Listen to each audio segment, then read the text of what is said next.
Well, and you see these are for more speed. You see these on the fender? This is like MotoGP, the downdraft winglets. For real, what do they have them for? So I can go fast. Keep the front end down. Yeah. There's so much power that it will wheelie without those. I read that in a magazine.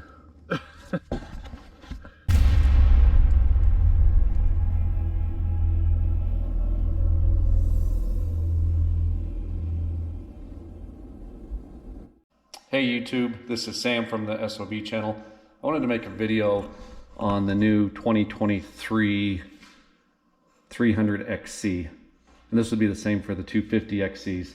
Wanted to kind of compare it to the earlier generation TPIs. I've had 5 TPI bikes, 1 250, 4 300s. And the big story with this new bike is its power. This bike in its white map, which is the detuned map, makes more power than either of my TPIs, which both have, this one here, which is a 21, has a RK Tech head and a silver turbo tune. This one over here has a TSP head with a high compression head. I've also tried the medium compression head. I actually went to the high compression when I was looking to get a little bit more power from the TPI. And this bike makes more power stock in its detuned map than either of these do with their high compression heads. A big reason for this power is not just the TBI, the throttle body injection. This piece right here, the power valve, the electronic power valve, is a huge component of that good power. The Shercos have had the electronic power valve, but with the TBI, the throttle body injection, coupled with the way that they're controlling the power valve, the power is phenomenal. If you look on the other side, gone are the days of the springs. No more springs to adjust.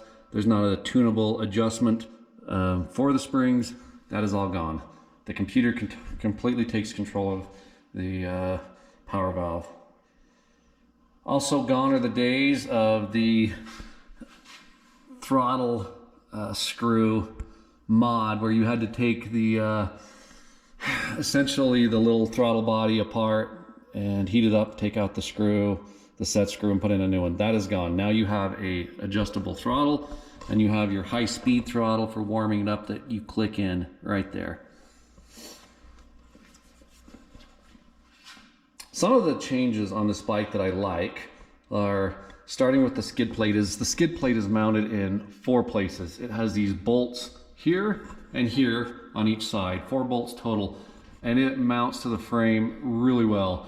The TPIs used to have 2 bolts right here that would mount, and then it would just clip on the back frame. This is better mounting. I've added a little beaver tail that's hooked to the stock skid plate.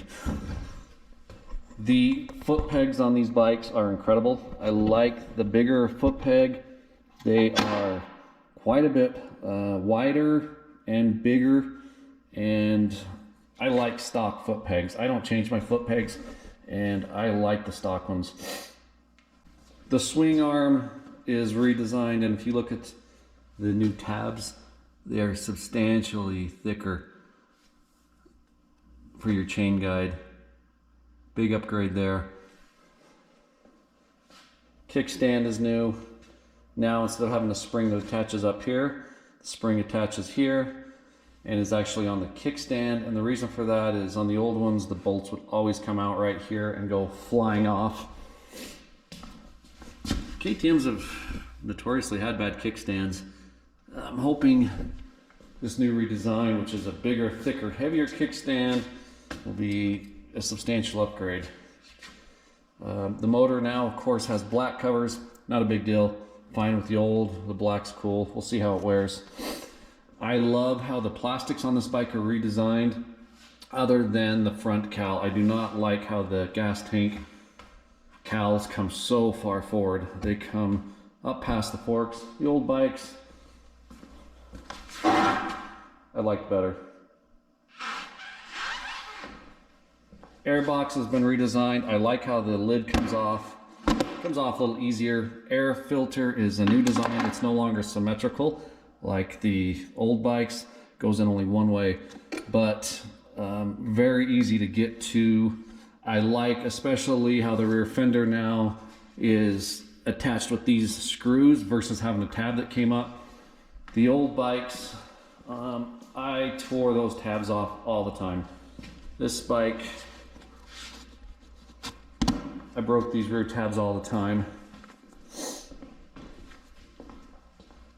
Now, the new subframe, this is supposedly composite. It's really mostly plastic with some fibers mostly, but it's composite. But it attaches with an aluminum spar to the main frame, and I think that this subframe, there's been concerns if it's going to be like the Huskies. I don't think so. As an engineer, I don't see the same weak point that the Huskies had. I think this new subframe will be substantially better. I don't see problems with it breaking. There is a integrated handhold on this bike. Put the cover on with one hand. I don't think I could do that on my old bikes. Not very well. I put grip tape up in here to make it easier when you grab, and the handholds are brilliant. Why they haven't done this sooner. Shorter exhaust. I do notice, I don't think this bike's at all louder. Sounds the same to me, but I have heard it cough a little bit when you shut it off. I like the shorter exhaust. Let's look at the suspension here. You have the adjustable clickers by hand.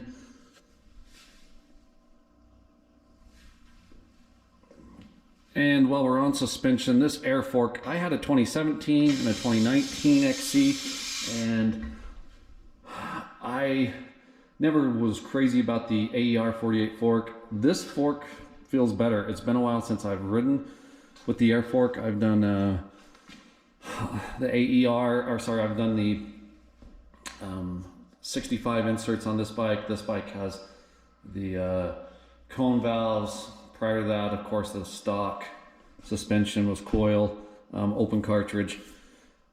This suspension has felt really good though since I've been out on it. So I think there's an improvement since I've last ridden in 2019 on the air fork. Radiators are the same radiator other than the cap. These are the Tusk radiator guards, and I quite like these for the money, but they fit. And they fit the TPIs as well, so the radiator mounts the same width, same height. No change there other than the cap. The exhaust is a little, what I would say, flowier. You can see it sweeps up, and here on the old motor you can see where you could add a manual kickstart.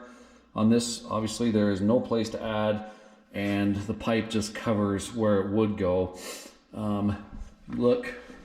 This pipe has definitely just more of a bend up, and that's where the old kickstart would go. So the pipe to me seems a little bit just more flowier. I don't think that means anything, not like it's, but it does seem to be a little bit tucked up higher.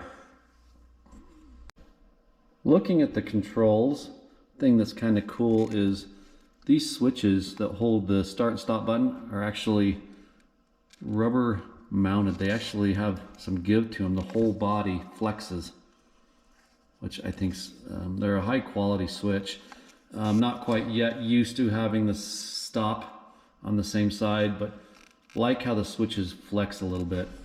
This side's the map switch. You have green and white selection, and the maps do make a considerable difference when you change them. I shouldn't say considerable, they make a noticeable difference.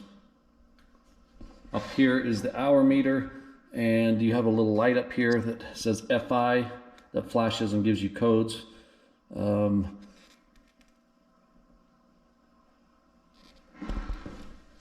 One bolt seat. Whatever, I never had a problem with the old seat.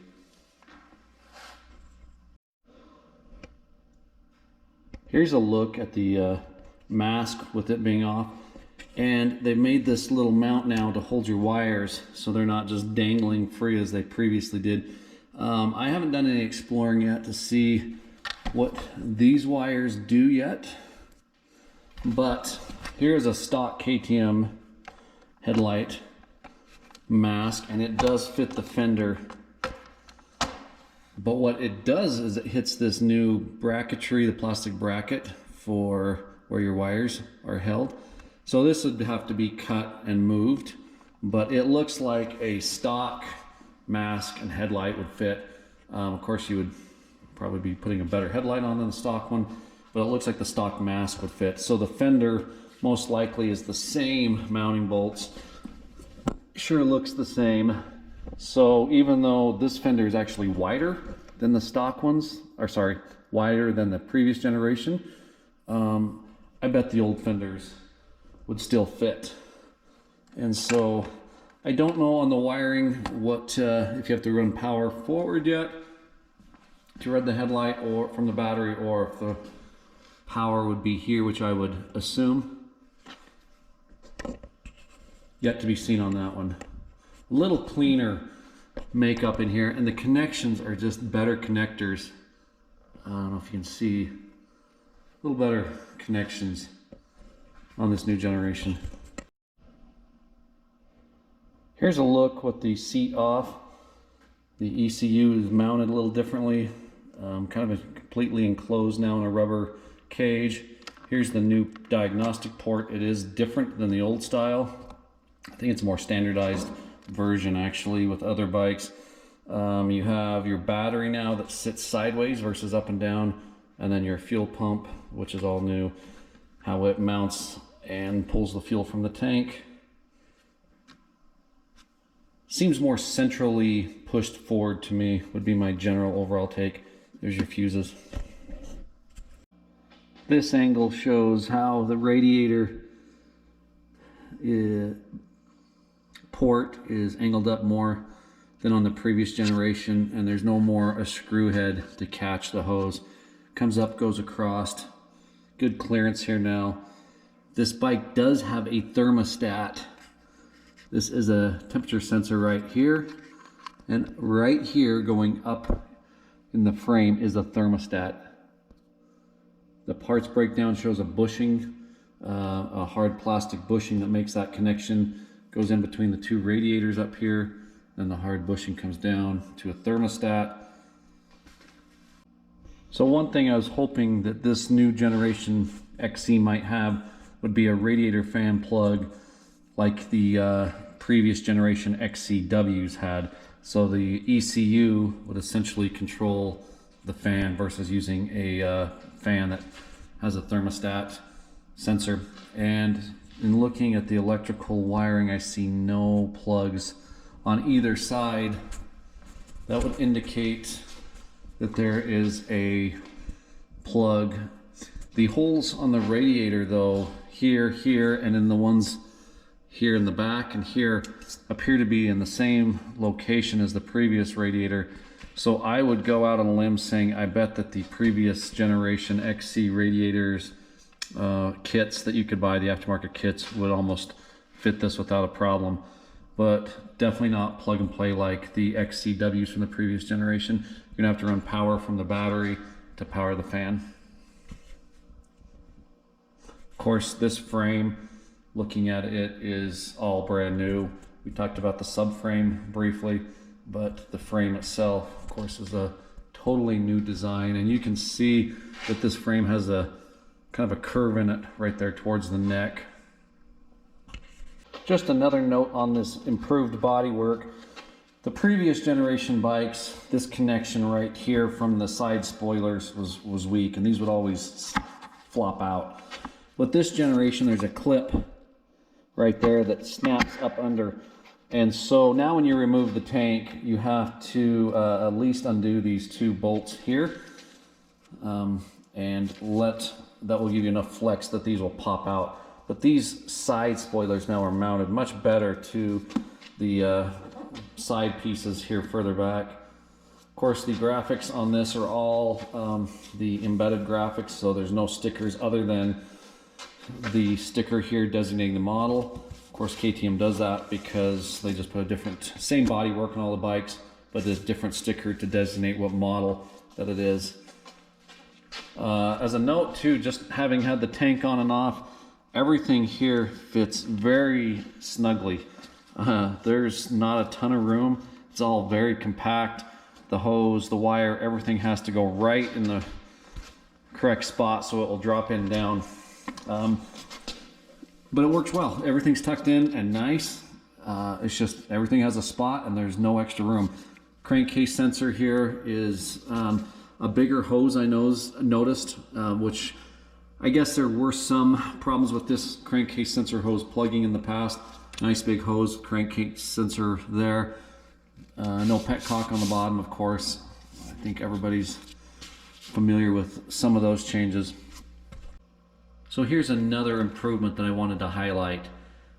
Looking at the back of the swing arm, there has been a groove that's been machined into the swing arm, or rather they've machined to leave a groove for the wheel spacer. And here's what that does. This is the easiest rear wheel to put on that I've seen from KTM. The wheel is totally just sitting there on its own now.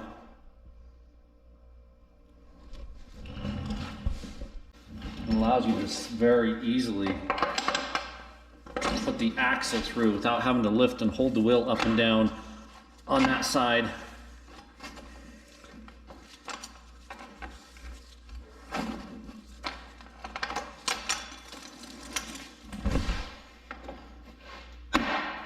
And like that, it is that simple to put the rear wheel on. It's a real cool improvement.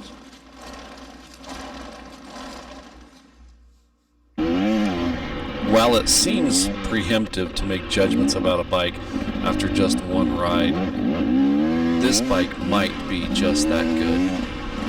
The TBI technology, coupled with the electronic power valve, enhanced by the refinements made to the new chassis, make this new KTM very rewarding and very fun to ride. While there's a lot more that still could be said regarding this bike, its technology, whether it's worth upgrading from a TPI or older bike, how the bike compares to carbed bikes, etc., I think I'll leave it here. Comment below on your thoughts on the new TBI, if you have a TPI, your thoughts on upgrading, and any other questions you might have regarding this bike.